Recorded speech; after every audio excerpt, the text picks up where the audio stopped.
Hi guys, good morning. Ayan, medyo pahapon na pala ngayon. So, good afternoon sa atin lahat. Baka hapon na ninyo mapanood tong video natin. So, kamusta po kayo? Ayan, Team Puyaters. Kamusta ang tulog ninyo? Mga tanghali na bang nagising ang lahat? Kasi ba naman ay grabihan po ang mga paayuda ng Kim Pao lalo na po kagabi. Grabihan talaga yun. Abang pagkatapos nga po ng mall show ay may pahabol pang ayuda dahil extended ang date ng Kim Pao ng Valentine's. Grabihan yun no? So spotted nga ang Kim Pao kagabi sa Biniverse. So sino ang mga puyat dito? Anyway, andito na naman nga po akong muli nagbabalik ang nagmamaganda ninyo kachismosang Kim Pao upang magatid sa inyo ng latest update and fresh happenings patungkol kay Kim Chiu and Paul Avellino. Never mind na lang guys yung background natin. So napakaingay po talaga pag umaga. Kaya hindi ako nag-update pag umaga talaga. Ang ingay nakaka-stress. Anyway, ayun na nga ang update natin para sa gabing sa hapong ito ay pumapatungkol dito po sa kay Paul Avellino. Talaga namang pong pinaninindigan si Kim Chu. Aba, syempre, dapat lang. And, syempre, Paulo Avellino yan. May isang salita yan. So, yun guys. But before that, sa mga hindi pa nakaka-subscribe dito sa ating channel, maaari lamang na pindutin po ninyo ang subscribe button at notification bell na nandiyan sa baba para maging updated ka at ma-notify tuwing may bago tayong chika at balita hinggil sa Kim Pao. Basta po mga balita at chika na may kinalaman kay Kim Chiu and Paolo Avellino, sagot na po natin yan. And dahil masyado pong baby si Kim kahapon, and dahil masyado pong napakaganda at haba ng hair ni Kim Chiu kahapon. So, eto naman, grabehan yon. Sa showtime pa lang, abay, binubugbog na si Kim Chiu. Again, guys, sa showtime pa lang, binubugbog na ng pangbabati. Kasi syempre, di ba, tinutokso-tokso si Kimi dahil may pa-flowers sa kanya nung Valentine's. Then, tinatanong siya, kamusta yung Valentine's mo? Ganyan, ganyan. So, ang bibiter nung iba. So, lalo na kaya noong wala pa naman ako nababasang negatives kasi hindi pa ako nakakapag-scroll kagising lang din kasi natin. Di ba nakakapag-scroll ng mga bashers sa ganap ng Kim Pao kagabi. Pero kung dito pa lang sa showtime, ang nenega na nila. So, paano pa yung mga update kagabi? So, ito nga sabi dito, Kim, masyado ka ng pabebe. Magsalita. Paano pa naman ako? Kamusta pa naman ako? Si Kim nga pagpabebe magsalita, ang ganda, ang cute niya. Pero pag ako, tagi naman hindi kakasura. Inyo ba? Inyo. Ito na nga. Mas lalo na pag ako yung narinig nilang nagpabebe, lalo silang na bad trip. Pero inisin natin lalo sila. Sana magbago ka, be normal naman. Hoy! Kayo ata yung abnormal. Kung kayo nakasubaybay kay Kincho, ganyan na talaga siya. Normal na talaga sa kanya yan. Kayo ang OA. Kayo yung OA dyan eh. Normal na ganyan si Kincho. Masiyahin kasi talaga siya. Anyway, sabi pa dito, sana alisin naman ang pagka-OA mo, Kim. Sabi ni Mimi Vice, huwag maarte. Baka po kayo yung maarte. Giggle niyo ako eh. Saan ang kaartihan dyan? Kung makihalubilo nga si Kim Chiu sa mga fans, parang barkada niya lang talagang tunay. Hay nako. Kung makikilala nyo lang talaga at makakasama si Kim Chiu, masasabi nyo talaga na hindi siya maarte. Actually, mas maarte pa ako kay Kim. Lalo na ako napaka-ordinaryong tao tas ang arte-arte. Lalo na siguro yung pagbabati ko sa mga taong to. Buti lang talaga hindi ako artista. Anyway, sabi pa, parang kapag ka-artista ka, parang bawal ka ng, parang dapat maging tuod ka na lang sa isang tabi para walang masabi sa'yo. Pero hindi rin eh. Di Paulo nga na parang napaka-nonchalant na. Wala nang ibang sinasabi. Tahimik lang sa isang sulok. Ay, napapansin pa. Nababatikos pa. Ang dami na namang bitter, no? Naglaganap ang mga bitter na tao dahil love month tapos ang dami pang paayuda ng Kim Pao. Lalo talaga pong maglalabasin yung mga yan. Akala mo naman talaga napakarami nila. In totoo naman yan, sa isang tao, mga 5 account, ganon. Alam nyo na gawain ng mga yan. Pare-parehas lang. Anyway, ito pa. True, actually, dapat lang na maging formal rin siya. Kasi, sa edad niya, parang hindi akma. So, about naman dito, gusto gusto kong ano yun siya, i-take as concern kay Kim. Concern? Bakit may sakit ba si Kim Chu? Normal lang naman talaga kay Kim ito. And guys, sa edad niya, yes po. Pero alam niyo ba kung bakit ganyan si Kimi? Napakabata pa, fresh na fresh sa edad niya. Kasi ganyan siya. Napakamasiyahin talaga. Kaya tayo, tingin tayo sa salamin. Tingnan mo yung mukha natin at i-compare kay Kim Chu. Ayun yung dahilan, masyado tayong seryoso, ang hirap niyong pasayahin. Kaya, ang laki nung pagkaagwat naman talaga. Abay, mas maaga tayong nabulok kaysa kay Kim Chu. And hindi ako magtataka kung 40s and 50s na si Kim Chu ganyan pa rin kaganda. Kaya guys, huwag masyadong seryoso, happy lang.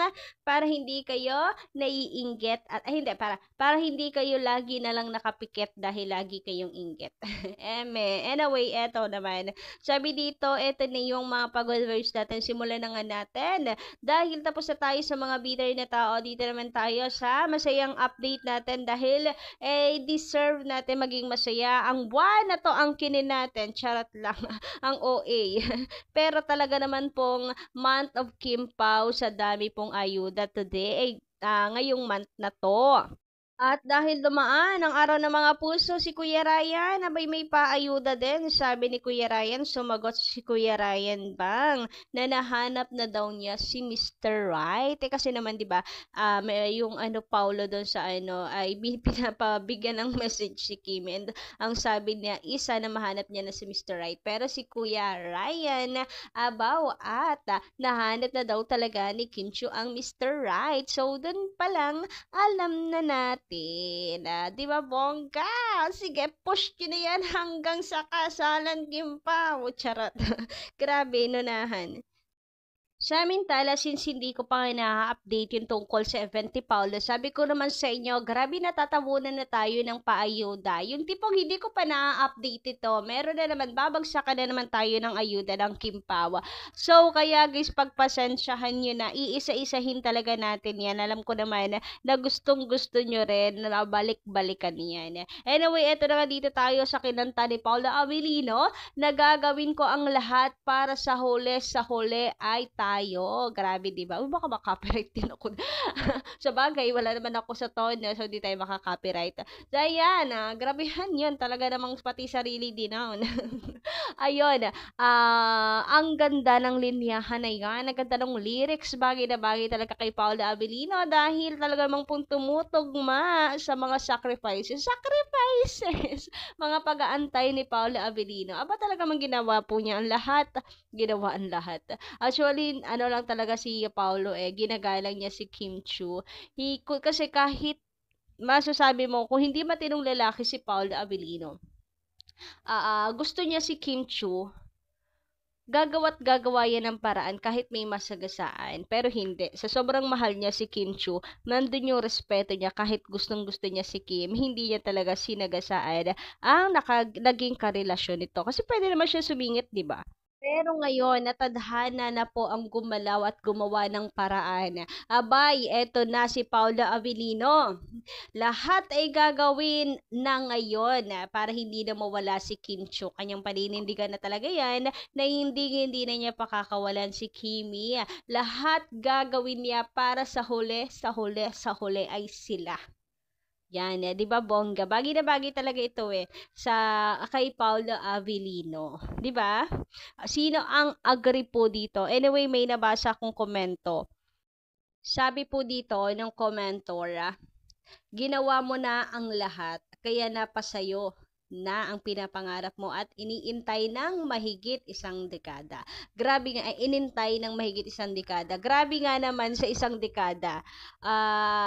Apaka-OA ni Paolo Avellino para maghintay ng isang dekada. Pero grabe, nakakahanga ang isang Paolo Avellino para maghintay ng ganon katagal, di ba? Pero nagbunga din naman.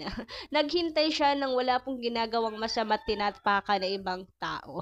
Siguro malakas talaga yung fighting spirit at paniniwala ni Paolo Avellino na ako pa rin ang huli. Sa akin pa rin ang huling halakhak. Charis, joke lang. Pero parang gano'n na nga. Grabe, Paolo Avellino, prayer reveal naman dyan.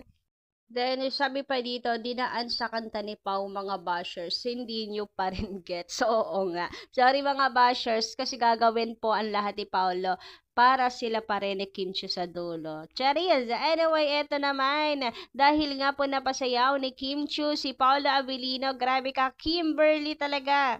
Abay, viral po agad-agad. Mainit ang pinag-uusapan ngayon sa social media kasi ngayon lang yan. Si Kim Chiu lang nakapagpasayaw ng ganyan kay Paolo Avellino sa harap pa ng maraming tao. Grabe hiyang-hiya si Paolo pero tawang-tawa din sa sarili niya. Siguro sa isip-isip niya, ano ba to?